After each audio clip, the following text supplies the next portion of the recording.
Shalom. Selamat kenaikan Isa Al-Masih pada minggu ini. Sebelum kita memulai ibadah kita, marilah kita berdoa sejenak.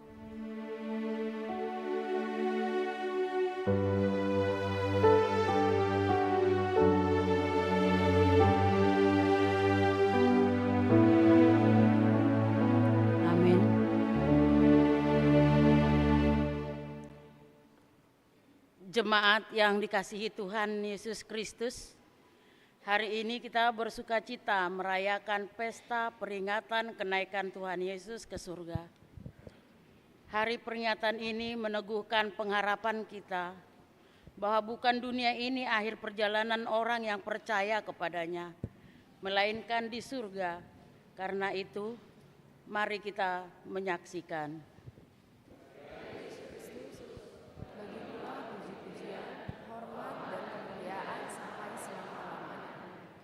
Kenaikan Yesus ke surga meneguhkan hati kita agar senantiasa tabah dalam pengharapan bahwa Yesus tidak meninggalkan kita menghadapi kesulitan dan kita diarahkan menjadi saksi Kristus sampai ke ujung bumi. Karena itu, dalam kerendahan hati, marilah kita memusatkan perhatian kita dalam persekutuan dengan Yesus Panglima Perkasa itu. Marilah kita bernyanyi. Oh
dan nama anaknya Tuhan Yesus Kristus, dan nama Roh Kudus yang menciptakan langit dan bumi.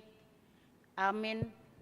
Barang siapa menang, ia akan kududukkan bersama-sama dengan aku di atas tahtaku, sebagaimana aku pun telah menang dan duduk bersama-sama dengan Bapakku di atas tahtanya. Haleluya.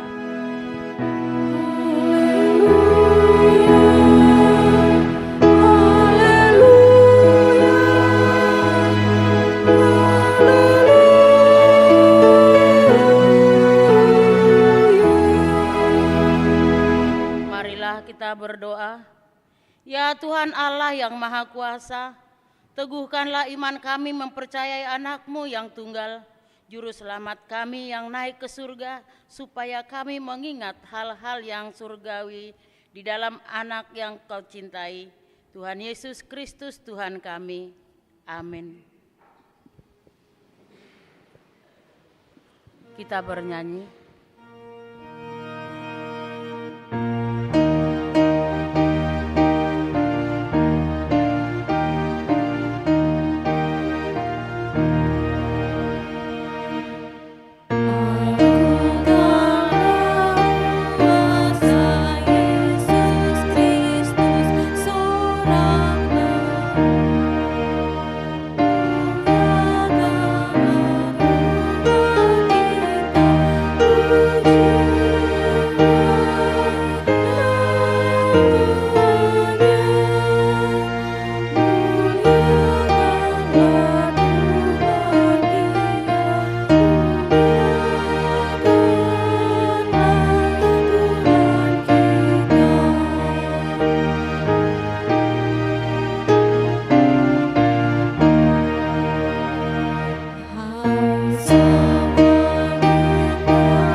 Dengarkanlah hukum Tuhan pada pesta peringatan hari kenaikan Tuhan Yesus hari ini, yaitu yang tertulis di dalam Markus pasal yang ke-16 ayat 15.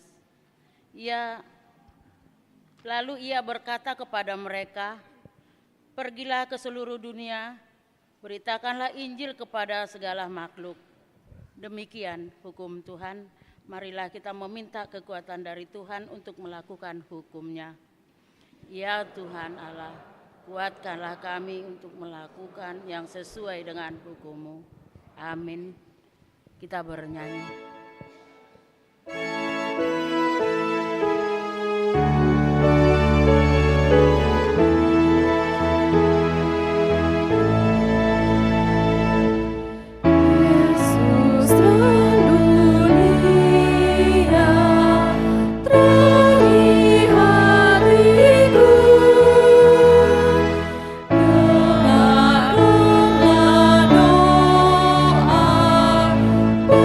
Permohonan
Marilah kita merendahkan diri untuk mengaku dosa kita. Kita berdoa. Ya Tuhan Allah yang Maha Kuasa dan Maha Benar, pengasih dan penyayang, bermurah hatilah Engkau ya Tuhan terhadap kami. Kiranya Tuhan berkenan mengampuni segala dosa dan kejahatan kami. Kiranya Tuhan mengampuni, tiada yang lain yang dapat menjadi pelindung dan penyelamat bagi kami, selain dari kasih sayang dan pembenaran-Mu yang tunggal. Karena itu, karuniakanlah kami ketenangan dan penghiburan di dalam pengorbanan anak-Mu, Tuhan Yesus Kristus Juru Selamat kami. Amin. Janji Tuhan tentang pengampunan dosa. Demikian firman Tuhan. Tetapi Engkau memberati aku dengan dosamu, Engkau menyusahi aku dengan kesalahanmu. Akulah dia yang menghapus dosa pemberontakanmu oleh karena aku sendiri, dan aku tidak mengingat-ingat dosamu. Kemuliaan bagi Allah di tempat yang maha tinggi. Amin. Kita bernyanyi.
Marilah kita dengarkan firman Tuhan sebagai epistel yang ditetapkan untuk pesta peringatan hari kenaikan Tuhan Yesus ini. Tertulis pada Mazmur pasal ke-47 ayat yang ke-6 sampai dengan ayat yang 10. Kita sama-sama membaca. Allah telah naik dengan diiringi sorak-sorai. Ya Tuhan itu dengan diiringi bunyi sangkakala.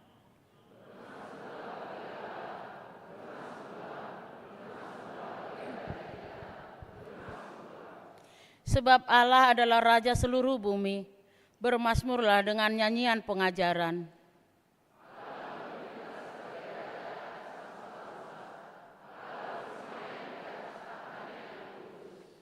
Para pemuka bangsa-bangsa berkumpul sebagai umat Allah Abraham, sebab Allah yang punya perisai-perisai bumi, Ia sangat dimuliakan. Demikian firman Tuhan. Berbahagialah orang yang mendengar firman Allah, serta memeliharanya. Amin. Kita bernyanyi.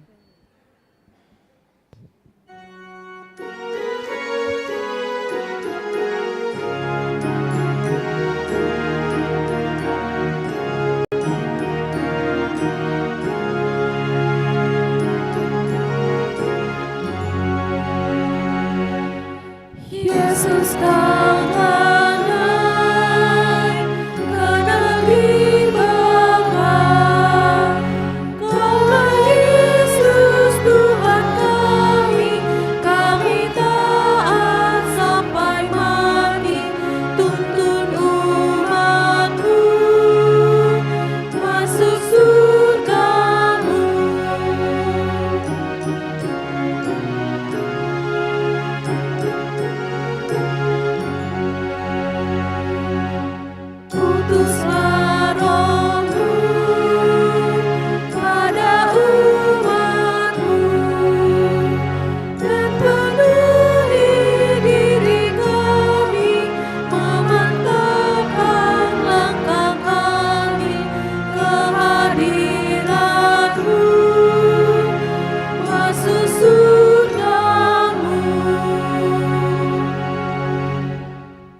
Marilah kita bersama-sama mengaku iman kepercayaan kita, sebagaimana teman-teman seiman di seluruh dunia.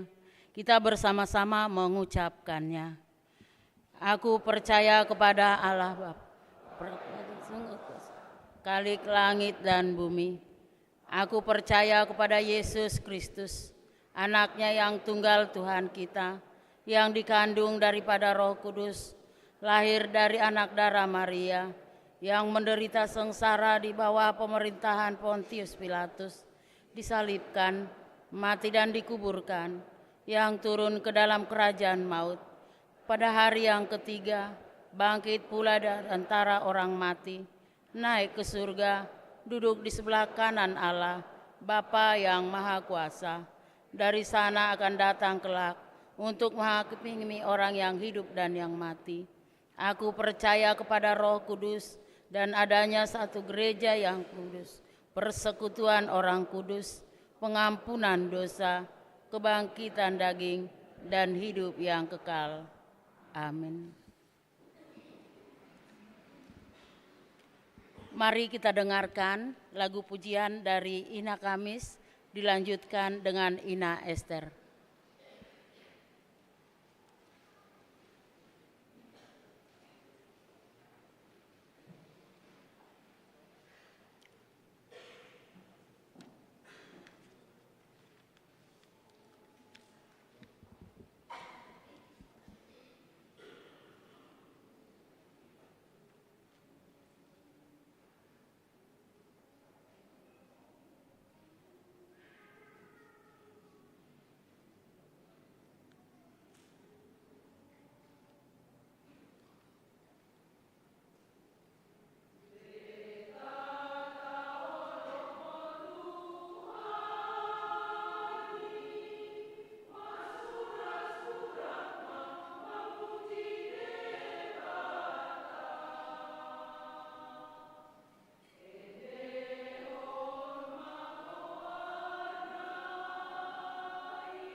pengumuman untuk kita, yaitu pertukaran pelayanan firman.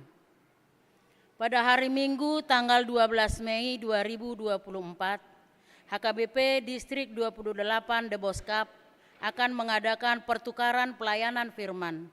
Sehubungan dengan itu, pelayanan firman yang akan datang ke gereja kita ialah yang pertama, Inang Pendeta Ernawati Sihombing STH dari HKBP Kandang Roda pada kebaktian pukul 7.30 WIB. Yang kedua, Amang Pendeta Dr. Randus Berlin Tamba Endip, Pendeta pensiun pada kebaktian pukul 10 WIB. Yang ketiga, Inang Pendeta Marisi Simanjuntak STH dari HKBP Depok 2 pada kebaktian pukul 17 WIB. Dan Amang Pendeta Immanuel Panjaitan MTH melayani di HKBP Kota Depok pada pukul 10 WIB.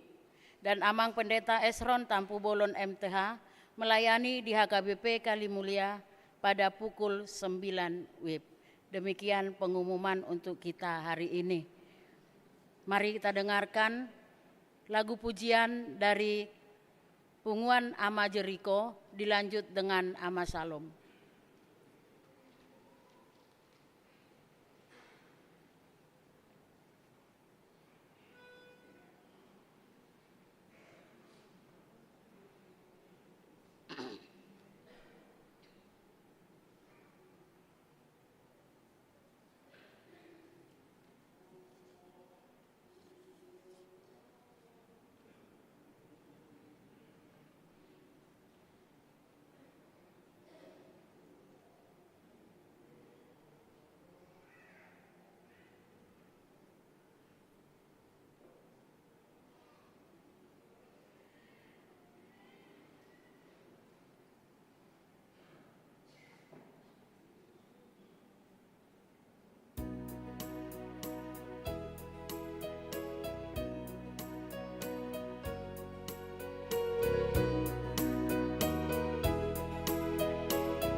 Mari kita bernyanyi sambil mengumpulkan persembahan kantong 1A dan 1B.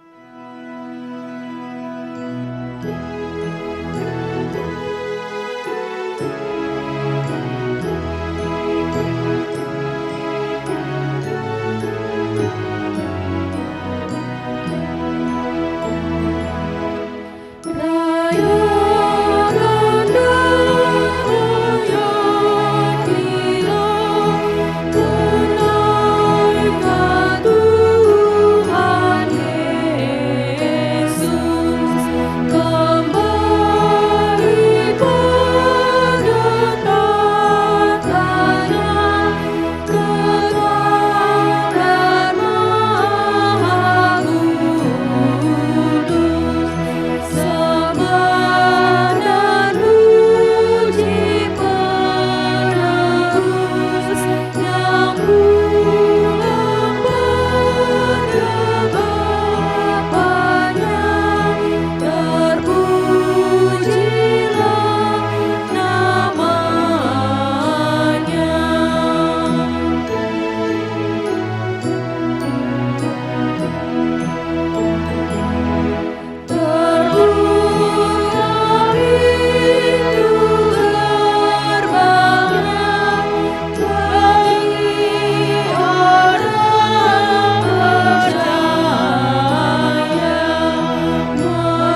Damai sejahtera Allah kiranya yang melingkupi hati dan pikiranmu, itulah kiranya yang memelihara hati dan pikiran kita semua.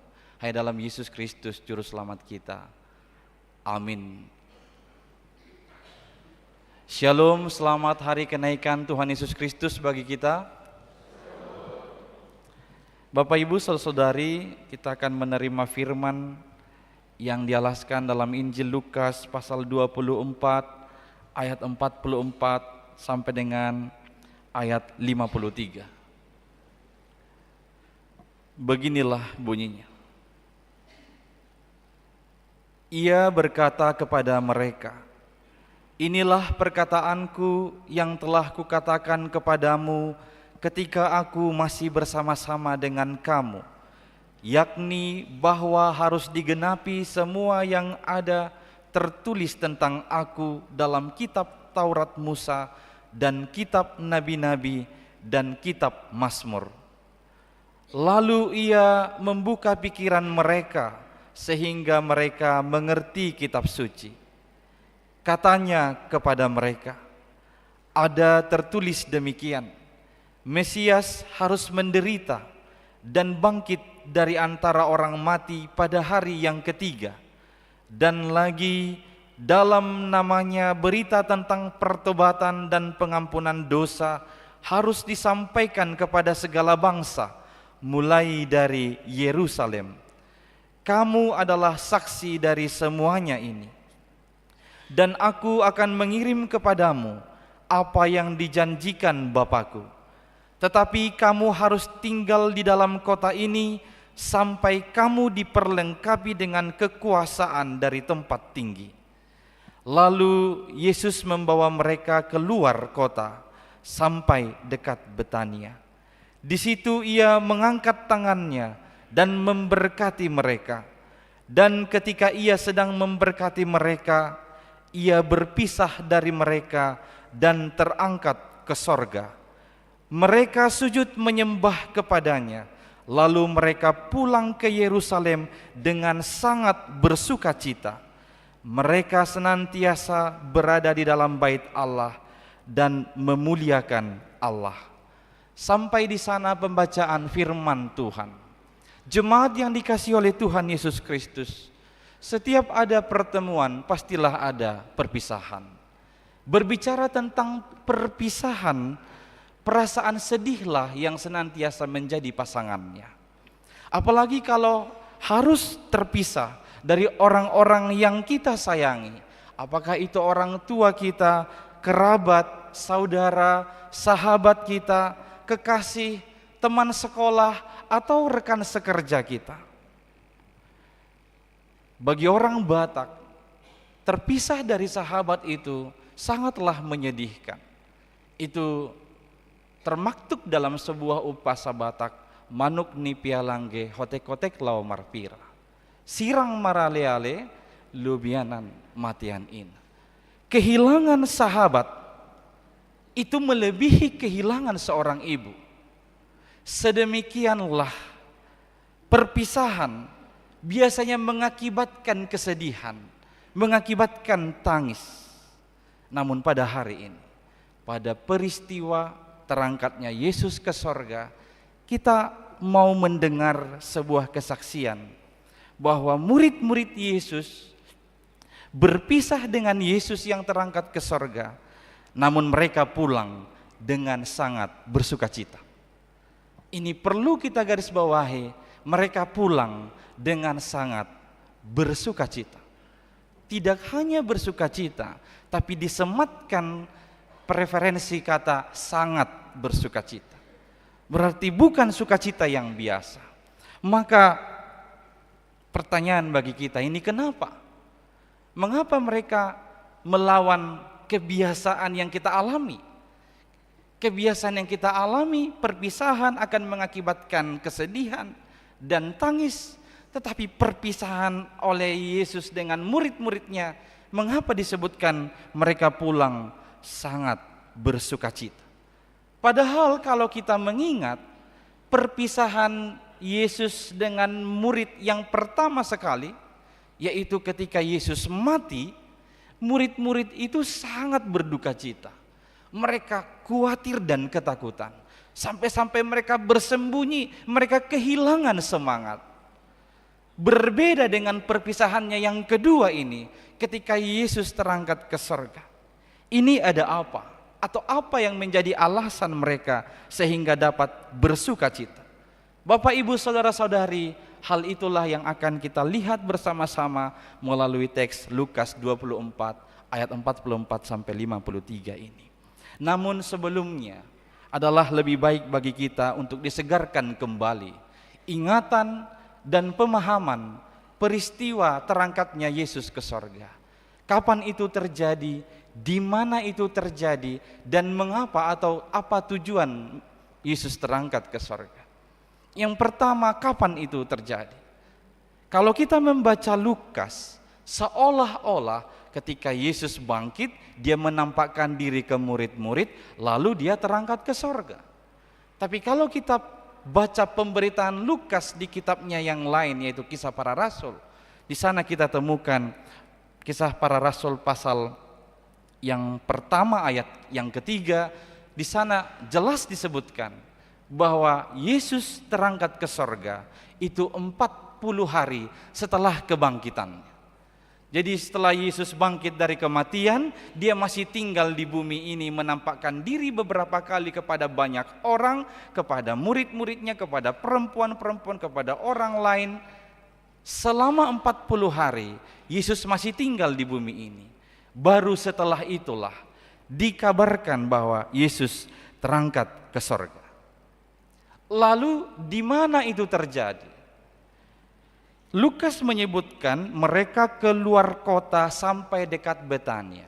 Nanti dalam Injil yang lain dan juga Kisah Para Rasul itu dipertegas mereka menuju Bukit Zaitun. Itu perjalanan sesatu sabat lamanya. Kira-kira 2000 langkah, atau kalau di dalam jarak kurang lebih 1,5 kilometer dari Yerusalem. Jadi mereka pergi ke daerah Bukit Zaitun, 1,5 kilometer di daerah luar kota Yerusalem, dan letak itu tetap dapat kita saksikan dalam bentuk fisik atau secara geografis.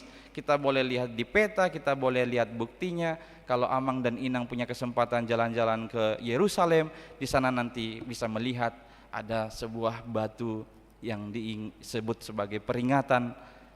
Di sanalah Yesus Kristus terakhir sekali menginjakkan kakinya. Yang mau saya utarakan dari situ, ini adalah fakta historis.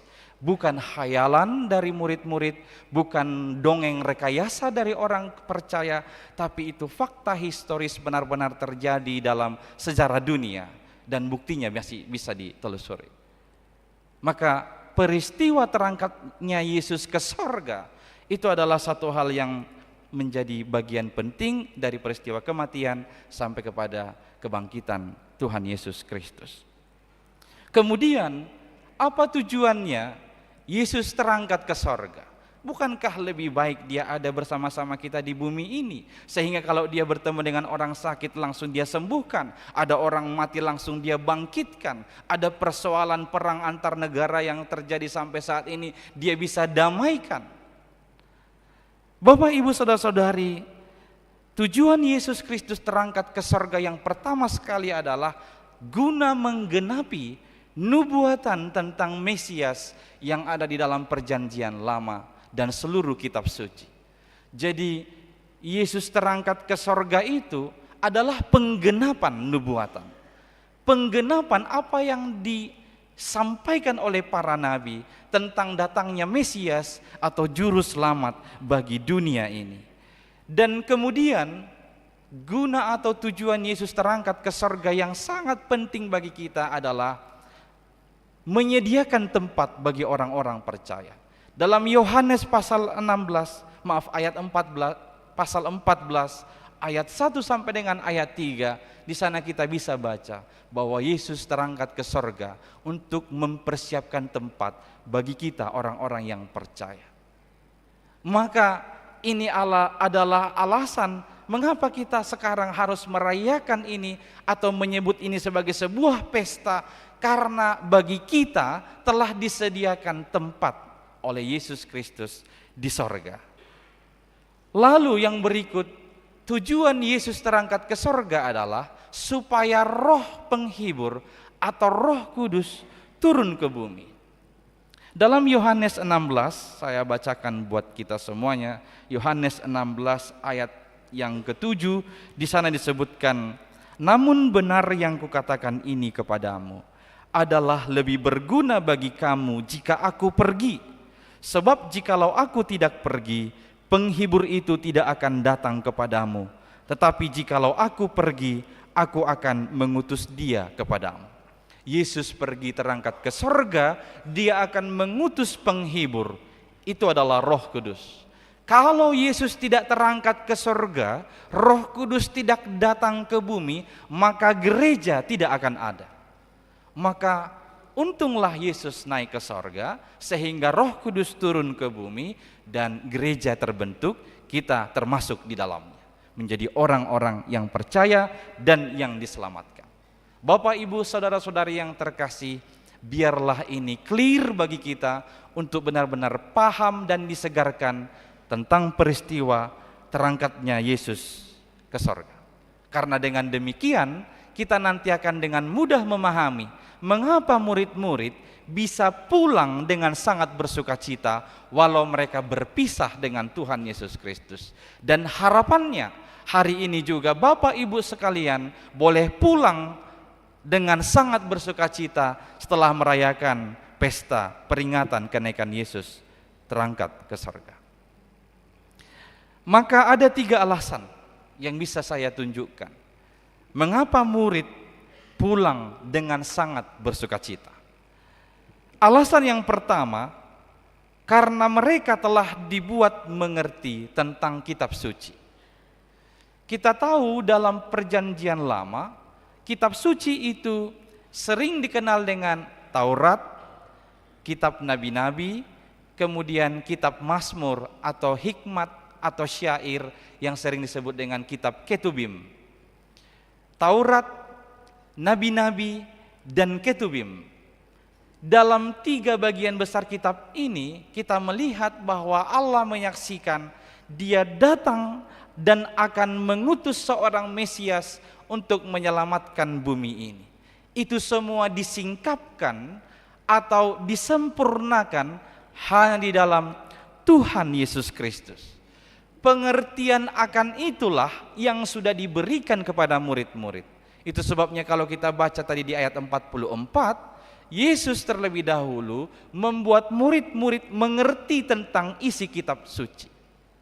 Sehingga mereka yakin bahwa Yesus Kristus itu adalah Mesias yang dinyatakan dalam kitab suci. Yesus Kristus itu adalah juru selamat, anak Tuhan yang datang dari sorga. Maka kenaikan Yesus Kristus ke sorga itu adalah kembalinya Yesus ke rumahnya atau ke rumah Bapanya di sorga. Yohanes 14 ayat yang ketiga disebutkan, dan apabila aku telah pergi ke situ dan telah menyediakan tempat bagimu, aku akan datang kembali dan membawa kamu ke tempatku, supaya di tempat di mana aku berada, kamu pun berada. Ini yang saya sebut di awal tadi.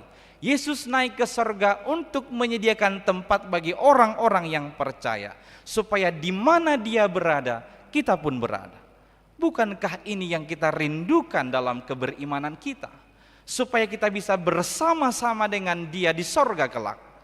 Dan Yesus Kristus yang telah naik ke sorga itu telah menyediakan semuanya itu bagi kita semua. Maka kalau kita tahu Yesus naik ke sorga untuk mempersiapkan tempat yang terbaik bagi kita, bukankah seharusnya kita juga bersukacita ketika kita tahu Yesus sudah terangkat ke sorga? Bagaikan seorang anak pasti akan dengan sukacita melepaskan orang tuanya ketika orang tuanya bilang, "Nak, aku pergi mau beli ini samamu, mau menyediakan yang terbaik bagimu." Maka seorang anak akan bisa melepaskan orang tuanya pergi dengan sukacita. Sama halnya dengan murid-murid, mereka pulang dengan sangat bersukacita karena mereka tahu setelah dibuka pengertiannya oleh Yesus bahwa dia pergi adalah kembali ke surga, ke rumah Bapaknya. Bapak, Ibu, saudara-saudari yang dikasihi Kristus, ini sekaligus menjadi penegasan bagi kita. Jangan pernah menyesal, jangan pernah ragu memilih Yesus sebagai juru selamatmu, karena dia berasal dari sorga dan telah kembali ke sorga. Artinya rumahnya di sorga. Maka setiap orang yang mengikuti dia tidak akan mungkin tersesat lagi masuk ke dalam kerajaan sorga. Itu sebabnya Yesus berkata, akulah jalan, kebenaran, dan hidup. Tidak ada yang sampai kepada Bapa kalau tidak melalui aku. Sekali lagi, jangan pernah menyesal, jangan pernah ragu bahwa Yesus Kristus satu-satunya jalan yang pasti, yang tidak akan membuatmu tersesat sampai ke sorga. Kemudian yang kedua, murid-murid pulang dengan sangat bersukacita adalah karena mereka diperlengkapi. Murid-murid ditinggal untuk menjadi saksinya di dunia, untuk meneruskan misi Tuhan Yesus. Jadi Yesus ketika di dunia ini sudah menunjukkan misi Allah, dia mengajar, dia melakukan teladan dari perbuatannya, kemudian dia melakukan banyak mujizat. Setelah semuanya itu diberikan kepada murid-muridnya dan orang banyak, maka setelah dia naik, sekarang adalah giliran murid-murid untuk melanjutkan misi itu kepada orang lain dan seluruh dunia. Dan bagi kita juga sekarang dipanggil sebagai murid-murid Yesus Kristus untuk melanjutkan semua misi itu. Hanya kita jangan langsung buru-buru pergi, kita harus diperlengkapi terlebih dahulu. Disebutkan di sana supaya murid-murid tetap tinggal di Yerusalem sampai mereka menerima perlengkapan dari Yang Maha Tinggi. Dan di ayat 53 kita tahu murid-murid setia, mereka tinggal di Yerusalem, mereka berdoa dan beribadah di bait Allah, memuliakan Allah, menanti-nantikan apa yang dijanjikan itu. Inilah Roh Kudus nanti 10 hari lagi akan kita rayakan sebagai hari ke-50. Mereka melakukan itu. Dan baru setelah turun Roh Kudus, murid-murid itu bangkit berdiri menjadi saksi-saksi Kristus, memberitakan Yesus Kristus tentang pengampunan dosa, tentang keselamatan bagi seluruh dunia pada saat itu. Dan saya sebutkan, sekarang ini giliran kita untuk melanjutkan misi Allah, misi Kristus di tengah-tengah dunia ini. Karena kita semua telah diperlengkapi ketika kita dibaptis dalam nama Allah Bapa, Putra, dan Roh Kudus. Kita telah diperlengkapi untuk menjadi saksi-saksinya di bumi ini, menyatakan keselamatan, mengabarkan pertobatan dan pengampunan dosa hanya di dalam Yesus Kristus. Bapak, Ibu, saudara-saudari, inilah yang mendorong HKBP. Memang boleh dikatakan terlalu lama, tapi tidak ada kata terlambat. Tahun ini HKBP memasuki 163 tahun. Baru tahun ini juga masih akan diwujudkan. Kita akan mengutus 12 misionaris ke Afrika. Mereka sekarang sedang dipersiapkan di Jetun Silangit. 12 pendeta muda ini akan menjadi misionaris dari HKBP, diutus ke Afrika untuk mengabarkan kabar tentang Yesus Kristus. Karena masih banyak lagi orang-orang yang belum mengenal Kristus, yang belum percaya kepada Yesus Kristus sebagai juru selamat. Tapi tahun ini mari turut mendoakan lembaga misi HKBP supaya 12 misionaris ini boleh melayani misi dengan baik di Afrika, sehingga akan ada buah yang akan dihasilkannya. Orang-orang di sana akan tahu dan menerima Yesus sebagai juru selamatnya. Dan kita di sini tidak cukup hanya berdoa dan berpangku tangan. Kita juga harus bergerak menjadi saksi-saksi Kristus. Dengan apa? Dengan kehidupan kita pribadi lepas pribadi. Seluruh dimensi kehidupan kita harus menjadi saksi Kristus di tengah-tengah dunia ini. Dengan cara apa? Kasihilah sesamamu dan juga musuh-musuhmu sebagaimana diperbuat oleh Yesus Kristus ketika dia hidup. Sembuhkanlah orang sakit dengan kata-kata motivasi dan nasihat daripadamu, serta kata-kata dorongan dan semangat yang daripada kita, sebagaimana diperbuat oleh Tuhan Yesus Kristus. Hiburkanlah orang yang berduka, sebagaimana Yesus Kristus senantiasa menghibur mereka yang sedang berada di dalam duka cita dalam kehidupannya. Ampunilah dosa orang lain, sebagaimana diperbuat Yesus. Dia sampai di kayu salib pun mampu dan sanggup mendoakan orang-orang yang berbuat jahat kepadanya, mengampuni dosa-dosa orang lain yang berbuat tidak baik kepada dia. Katakanlah dan lakukanlah kebenaran sebagaimana Kristus mengatakan dan melakukannya dalam kehidupannya. Saksikanlah itu bagi segala bangsa, supaya semakin banyak orang percaya bahwa Yesuslah juru selamat dan satu-satunya jalan ke dalam Allah Bapa di sorga kelak. Dan dikatakan, saksikan itu ke segala bangsa, tapi mulailah dari Yerusalem. Mulailah dari Yerusalem. Dalam Kisah Para Rasul 1 ayat 8 dikatakan, tetapi kamu akan menerima kuasa kalau Roh Kudus turun ke atas kamu, dan kamu akan menjadi saksiku di Yerusalem, di seluruh Yudea, di Samaria, dan sampai ke ujung bumi. Yerusalem, seluruh Yudea, Samaria, dan sampai ke ujung bumi. Ini adalah sebuah pergerakan ruang lingkup kesaksian kita. Mulai dari Yerusalem, berarti skop yang paling sempit dan yang paling dekat dengan kita. Mulai dari tempat yang terkecil, kemudian baru ke tempat yang lebih luas sampai ke ujung bumi. Maka mulai dari diri sendiri menjadi saksi bagi semua dunia ini. Mulai dari keluarga, mulai dari rumah, tetangga, masyarakat, gereja, dunia, sehingga sampai ke ujung bumi ini. Saksikanlah Kristus di dalam kehidupanmu, karena engkau telah diperlengkapi untuk itu. Yang ketiga ini yang terakhir, mengapa murid-murid pulang dengan sangat bersuka cita ketika mereka berpisah dari Yesus? Alasannya, karena mereka diberkati. Disebutkan Yesus mengangkat tangannya memberkati murid-muridnya, lalu dia terangkat ke sorga sampai tidak kelihatan di langit. Jadi terakhir sekali terlihat oleh murid, Yesus itu mengangkat tangannya memberkati mereka. Itu sebabnya kalau Bapak Ibu melihat foto-foto kenaikan Yesus Kristus, simbol foto Yesus mengangkat tangan seperti ini, ada di sebelah kanan, di foto di tengah pintu itu. Yesus terangkat ke sorga sambil mengangkat tangan dan memberkati. Ini adalah jaminan bagi murid-murid dan bagi kita hari ini, bahwa berkat Tuhan akan senantiasa melingkupi dan menyertai kita sampai akhir zaman. Yesus sudah mengatakan itu dalam Injil Matius pasal 28. Aku akan menyertai engkau sampai pada akhir zaman. Itu yang menguatkan kita untuk menjadi saksi-saksi Kristus di tengah-tengah dunia ini. Karena hari ini sampai selama-lamanya berkat itu tetap sama diberikan oleh Yesus Kristus bagi kita.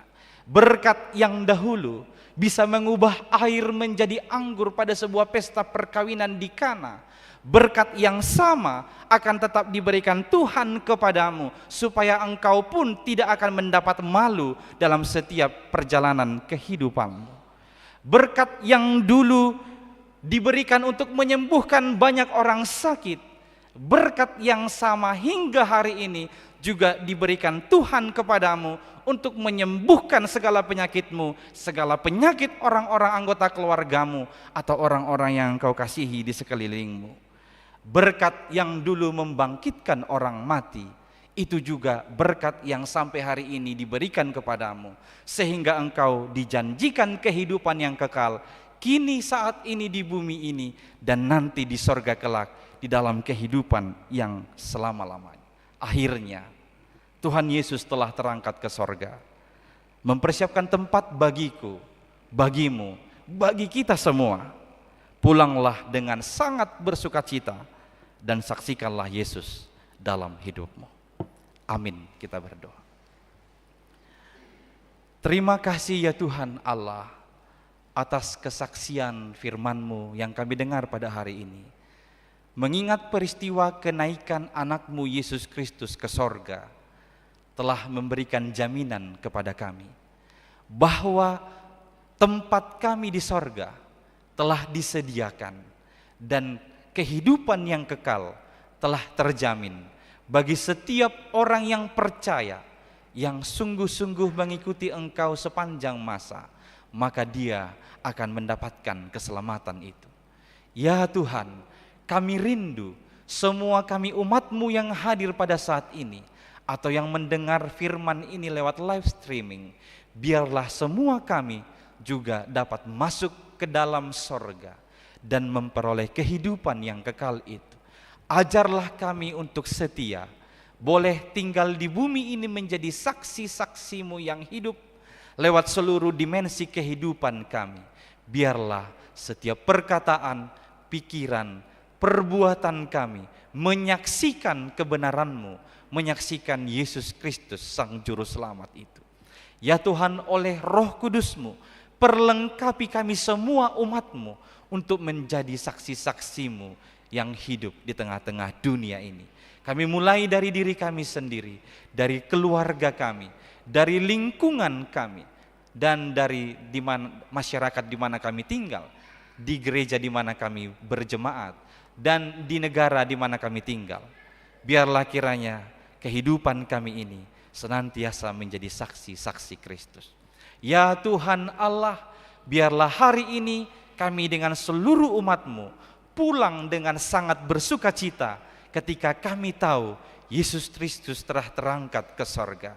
Sehingga hari ini dan sampai selama-lamanya kami dengan sangat bersukacita menjalani keberimanan kami dan kehidupan kami yang sesuai dengan kehendak-Mu. Ya Tuhan, kami mau menyerahkan seluruh jemaat-Mu ini dalam perjalanan kehidupannya, sertailah, perlengkapilah, dan Engkaulah yang memberkati. Hanya dalam Yesus Kristus, dengarkanlah doa permohonan kami ini. Amin. Kita bernyanyi sembari mengumpulkan persembahan yang kedua.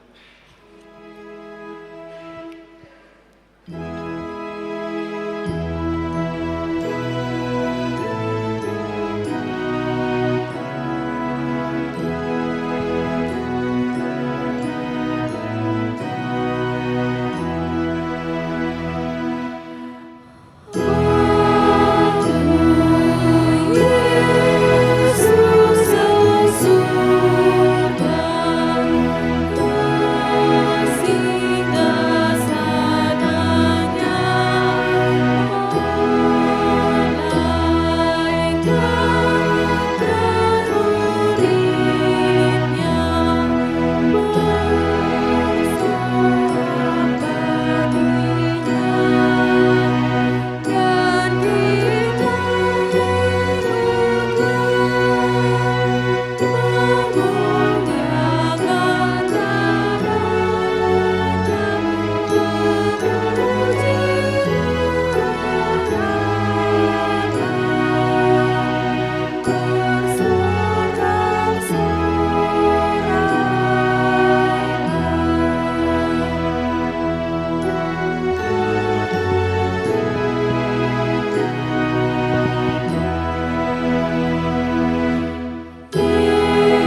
kita nyanyikan ayat 5, semua bangkit berdiri. Yesus Tuhan kami, berilah kasih-Mu, ampuni dosa kami, berkati umat-Mu, dan perkenankanlah kami masuk rumah-Mu di surga selamanya. Kami memuji-Mu.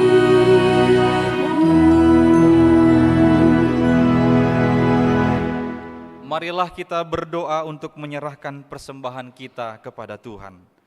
Ya Allah, Bapa kami yang di surga, kami mengaku bahwa Tuhan adalah sumber dari segala karunia yang melimpah dalam kehidupan kami masing-masing. Sebahagian daripada karunia itu, kami serahkan kembali sebagai persembahan kepada Tuhan. Terimalah dan berkatilah persembahan umat-Mu ini, agar dapat kami pergunakan untuk pekerjaan dan pelayanan kerajaan Tuhan di dunia ini. Bukalah hati kami untuk mengenal betapa banyak berkat dan karunia yang kami peroleh dari Tuhan, supaya kami senantiasa bersyukur kepadamu di dalam nama Yesus Kristus Tuhan kami. Amin. Tuhan karuniamu penuh jiwaku semua, nyawa juga hidupku adalah milikku semua.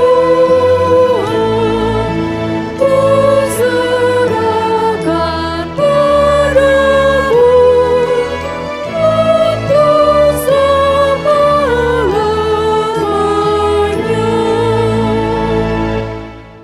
Ya Tuhan Yesus Kristus yang telah naik ke surga dan duduk di sebelah kanan Allah Bapa, kekuasaan dan kemuliaan kami persembahkan kepadamu sampai selama-lamanya. Kami bersukacita karena Engkau telah menang dan Allah telah mengangkat Engkau menjadi Raja atas segala sesuatu. Jalan-Mu penuh rahasia karena Engkau telah merendahkan diri-Mu serendah-rendahnya. Kemudian Engkau menjadi lebih tinggi di atas segala sesuatu dan menerima nama yang terindah atas segala nama, dan supaya semua orang bertekuk lutut menyembah Engkau dan segala lidah mengaku bahwa Yesus Kristus adalah Tuhan. Terima kasih ya Tuhan, karena Engkau telah membuka jalan ke surga. Engkau menjadi imam besar bagi kami untuk selama-lamanya. Berkatilah gereja-Mu selama di dunia ini, sampai nanti kami bersekutu bersama di sisi-Mu di surga. Ingat dan penuhilah janji yang Engkau janjikan kepada hamba-Mu. Anugerahkanlah kepada mereka kuat kuasa dari surga, agar nama-Mu dipermuliakan di dunia ini. Pimpinlah semua pelayan-pelayan di gereja-Mu, agar segala peraturan, siasat dan pengajaran dilakukan sesuai dengan firman-Mu. Bimbinglah gereja-Mu di seluruh dunia ini, agar semakin kuat dan berkembang. Anugerahkanlah hikmat dari surga kepada para pemimpin gereja-Mu, kepada para pendeta, guru Injil dan para penatua, agar gereja-Mu hidup dalam keteraturan. Masuk dan berdiamlah di dalam hati kami, mengikuti dan melakukan firman-Mu dengan sukacita. Teguhkan iman kami, agar kami sanggup menyaksikan, baik kami hidup atau mati, bahwa Engkau adalah Tuhan kami. Biarlah firman dan damai yang daripada-Mu bekerja di dalam gereja-Mu, supaya anggota jemaat-Mu sadar bahwa bukanlah dunia ini, melainkan surga adalah tempat kita yang kekal. Lindungi dan anugerahkanlah kebijaksanaan kepada pemerintah dan pemimpin negara kami, agar mereka turut melayani Engkau. Berkatilah semua persekutuan orang Kristen, hadirlah Engkau di tengah-tengah mereka, apabila mereka berkumpul di gedung gereja atau di gedung sekolah atau di rumah mereka masing-masing. Bebaskan dan lepaskanlah kami dari segala dosa yang memberati kami, agar kami semakin rindu menantikan kedatangan-Mu untuk mengangkat kami ke sisi-Mu. Amin. Bapa kami yang di surga, dikuduskanlah nama-Mu, datanglah kerajaan-Mu, jadilah kehendak-Mu di bumi seperti di surga. Berikanlah kami pada hari ini makanan kami yang secukupnya, dan ampunilah kami akan kesalahan kami, seperti kami juga telah mengampuni orang yang bersalah kepada kami. Dan janganlah membawa kami ke dalam pencobaan, tetapi lepaskanlah kami daripada yang jahat.